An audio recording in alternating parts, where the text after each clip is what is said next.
Assalamualaikum warahmatullahi wabarakatuh. Baiklah, pada siang hari ini kita ketemu lagi dalam perekonomian 3 sektor, di mana di sini kita membahas tentang campur tangan pemerintah dalam hal mengatur perekonomian. Di mana pemerintah di sini untuk mendapatkan sumber pendapatannya melalui pajak yang dibayarkan oleh rumah tangga kepada pemerintah, baik itu pajak individu maupun pajak-pajak yang lainnya, maupun pajak langsung dan tidak langsung kepada pemerintah. Begitu juga perusahaan, di mana perusahaan ini disimbol dengan I.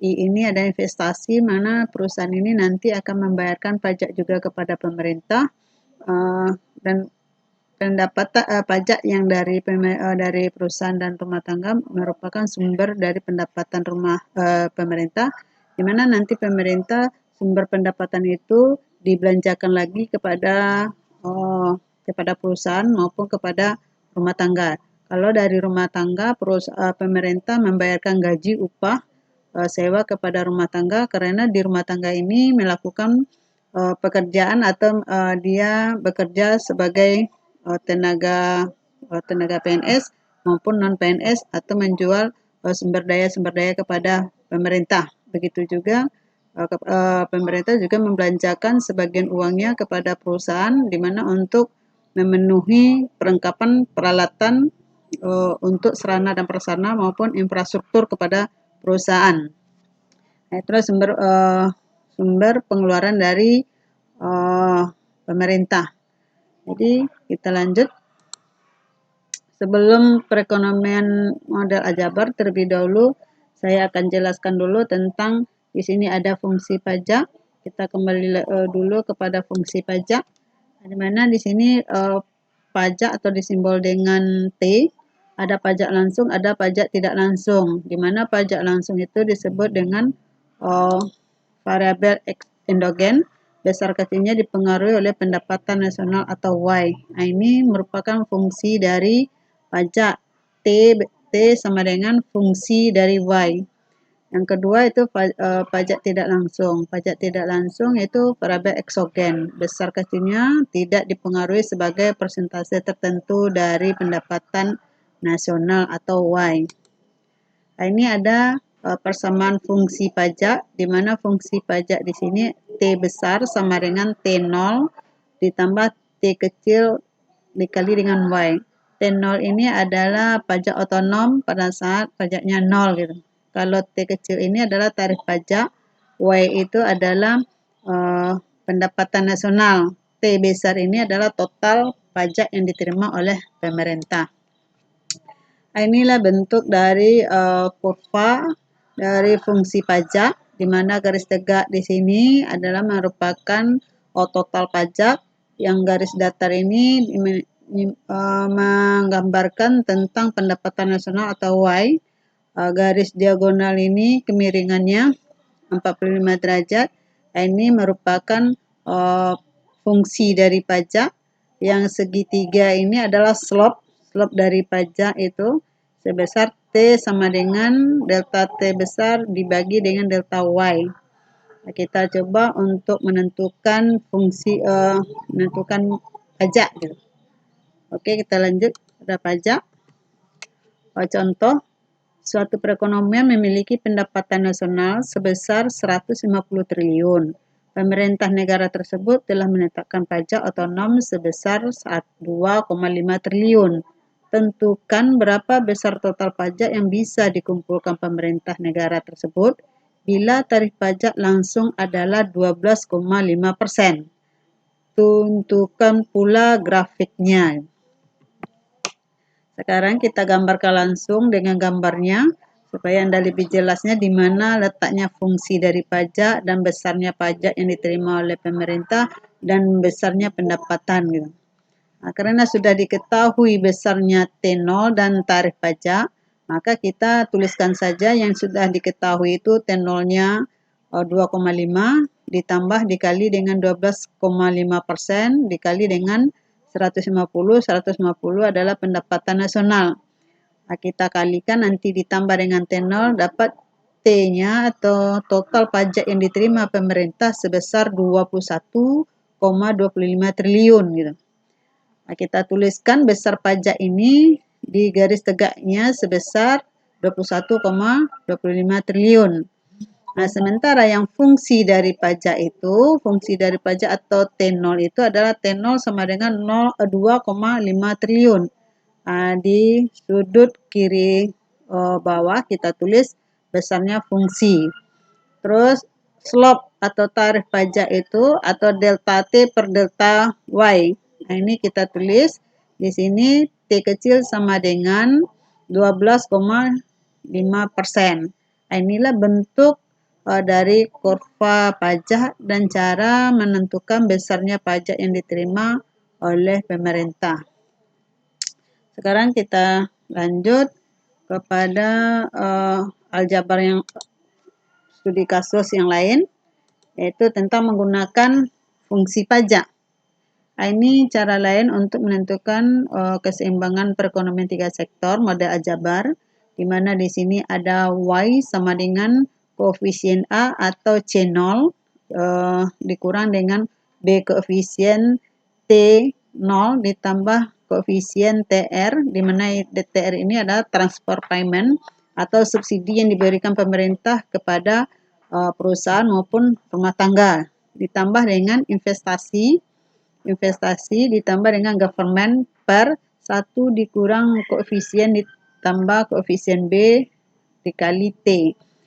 Untuk syarat keseimbangan perekonomian 3 sektor model suntikan dan bocoran, ini model persamaan suntikan dan bocoran menentukan keseimbangannya, yaitu S itu disimbol dengan melambangkan kebocoran, di mana rumah tangga mengeluarkan sebagian uangnya untuk ditabung, maka disebut dengan saving itu atau tabungan itu bocoran. Ditambah dengan tax.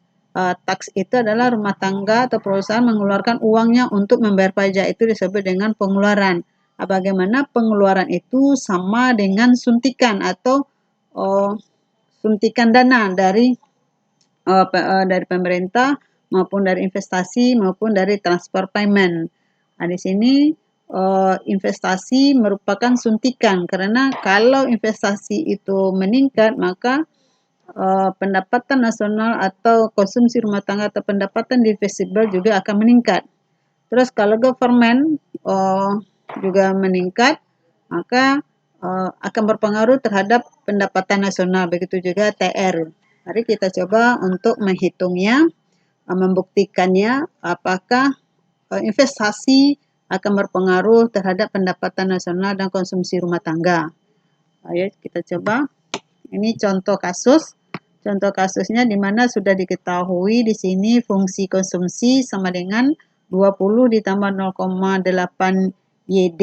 YD ini adalah pendapatan disposable. Diketahui besarnya investasi 40 triliun, government sama dengan 20 triliun atau pengeluaran pemerintah sebesar 20 triliun. Di mana di sini ada tax merupakan fungsi. Ada mempunyai fungsi sama dengan 10 ditambah 0,1 Y. TR atau transfer payment atau subsidi pemerintah kepada sektor rumah tangga maupun sektor investasi atau perusahaan sebesar 5. Sekarang kita gunakan persamaan yang tadi di atas.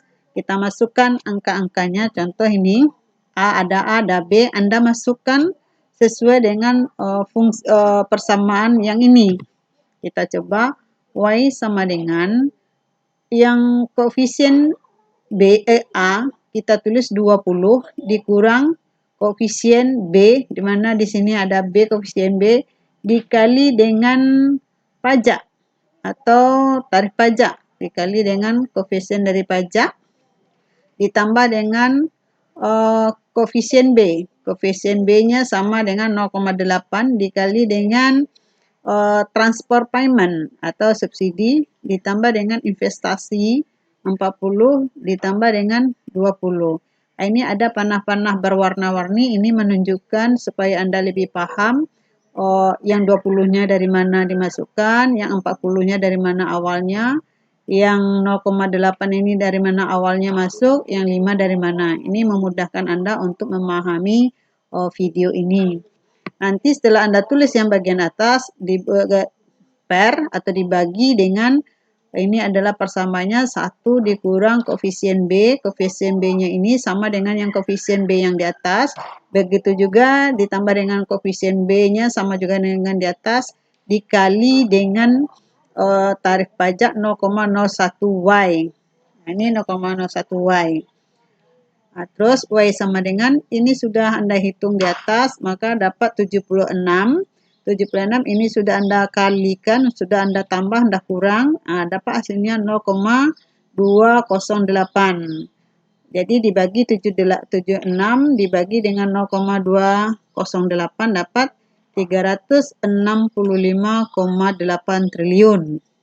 Nah, ini besarnya pendapatan nasional. Sekarang kita tentukan besarnya penerimaan pemerintah atau besar taks yang diterima oleh pemerintah.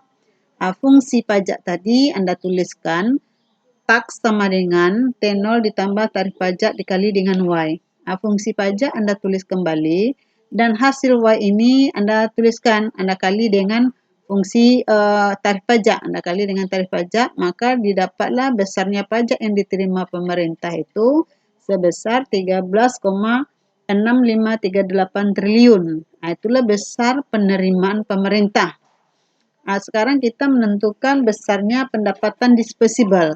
Cara menentukan besarnya pendapatan disposable sama dengan Y dikurang taks ditambah TR, di mana Y itu adalah pendapatan nasional, kita kurang dengan pajak dan kita tambahkan dengan subsidi yang diterima. Jadi pendapatan nasional sudah kita cari itu, kita masukkan ke dalam Y 365,38, kita kurang dengan besarnya pajak yang diterima oleh pemerintah, kita tambahkan dengan transfer payment-nya 5. Maka didapat hasil atau pendapatan disposable-nya yaitu sebesar 356,7262 triliun miliar. Maaf tadi hitungannya dalam miliaran.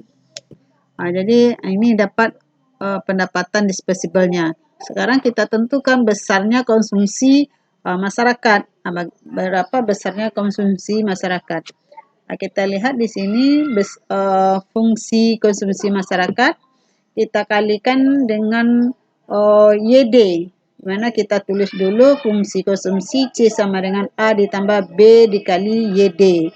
Nilai YD yang di atas ini kita masukkan ke dalamnya, kita kali dengan 0,8, maka dapat hasilnya C sama dengan 305,38096. Artinya di sini dapat kita lihat bahwa konsumsi masyarakat itu lebih kecil dari pendapatan nasional. Kita lihat berapa sih besarnya tabungan yang ada di lembaga keuangan. Kita lihat caranya itu, ini cara yang sederhana, yang mudah. S sama dengan pendapatan disposable dikurang dengan C. Jadi pendapatan disposable kita kurang dengan pengeluaran gitu. Jadi dapat hasilnya itu S-nya sama dengan 51,34524 miliar. Itulah besarnya tabungan yang ada di lembaga keuangan gitu. Sekarang kita menentukan keseimbangan perekonomian metode suntikan dan bocoran, di mana yang di sebelah kiri ini merupakan bocoran, di sebelah kanan ini adalah merupakan suntikan. Karena kita sudah menghitung besarnya tabungan, maka kita tulis nilai dari tabungan ditambah dengan penerimaan pajak oleh pemerintah, kita tuliskan, kita tambahkan antara S dengan taks, nanti sama dengan kita tambahkan juga dengan investasinya 40, pengeluaran pemerintah 20, transfer pemerintahnya juga sebesar 5. Nilai ini sama, nilainya sama gitu. Kalaupun tidak sama, nanti Anda presentasikan atau Anda analisa kenapa sih berbeda gitu.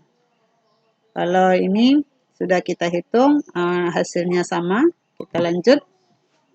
Jadi cara Anda menganalisa dari perhitungan di atas, saya buatkan caranya itu agar Anda mudah memahaminya, itu posisi anggaran pemerintah. Caranya itu anggaran pemerintah meliputi anggaran penerimaan atau tax dan anggaran pengeluaran atau dan transfer payment, itu pengeluaran pemerintah. Dikatakan surplus pendapatan pemerintah apabila tax besar dari pengeluaran pemerintah ditambah TR atau G ditambah TR.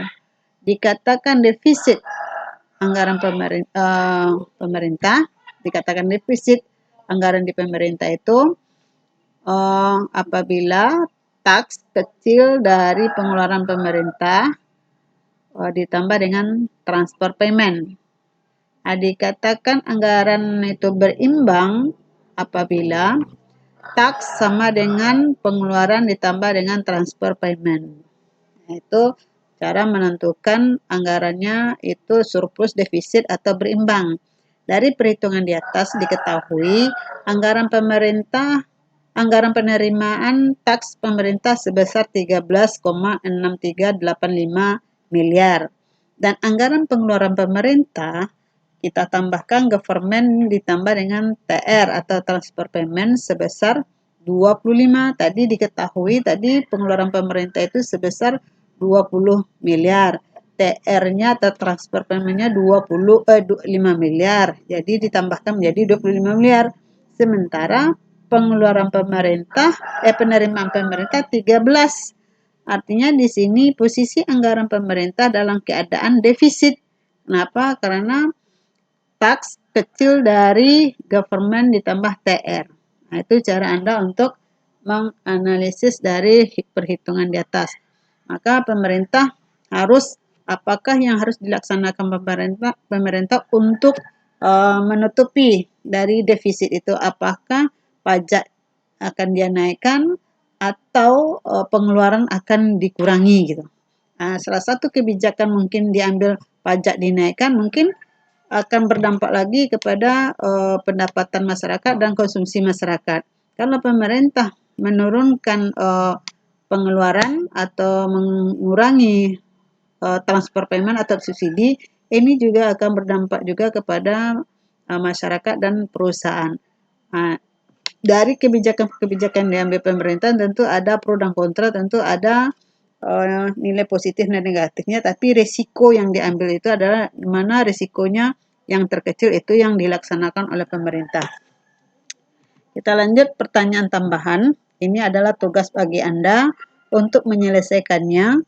Anda cari di rumah, nanti hari Sabtu jam 5 sore atau 17 Anda kumpulkan melalui email atau WA saya, lebih baik melalui email saja Anda kirim. Ini pertanyaan tambahannya, yaitu pemerintah menginginkan pertumbuhan pendapatan nasional sebesar 5%. Jika dana pemerintah yang tersedia hanya sebesar 4 dalam miliaran dan dana subsidi atau TR-nya hanya sebesar 1 miliar, dapatkah keinginan pemerintah terwujud? Nah, ini Anda hitung, Anda jawab sendiri. Jika tidak dapat terwujud, apa yang harus dilakukan pemerintah? Kita lanjut. Pertanyaan tambahannya lagi, pemerintah menginginkan pertumbuhan pendapatan nasional sebesar 5%. Berapa investasi yang ditambahkan? Nah, itu. Yang selanjutnya, dari contoh di atas, sama juga dari contoh di kasus di atas, Anda sambung. Apabila investasi meningkat sebesar 20, tentukan keseimbangan perekonomian yang baru. Artinya tadi investasi yang diketahuinya berapa, sekarang Anda tambahkan dengan investasi yang ditambah oleh pemerintah. Gitu. Nah, terus apakah pendapatan nasional dan pendapatan disposable konsumsinya akan mengurangi atau berimbangkah atau defisitkah atau surpluskah dari anggaran pemerintah itu yang Anda analisa. Jadi jangan lupa Anda gambarkan juga kurva keseimbangan perekonomian 3 sektor. Artinya di sini dari kurva keseimbangan yang awal setelah ada investasi ditambah, nanti Anda gabungkan saja kurvanya. Nah, yang tadi ini model kurvanya itu model pendekatan dan suntikan. Boleh Anda tulis kedua model suntikan dan bocoran atau model grafik keseimbangan perekonomian dengan metode Y sama dengan E atau pendapatan sama dengan pengeluaran. Oke, untuk saat ini itulah model perhitungan pendapatan nasional 3 sektor dengan model aljabar. Nanti akan saya videokan lagi contoh-contoh yang lain supaya Anda lebih paham lagi. Kalau ada pertanyaan boleh Anda melalui saya. Dan sekian, saya tutup. Assalamualaikum warahmatullahi wabarakatuh.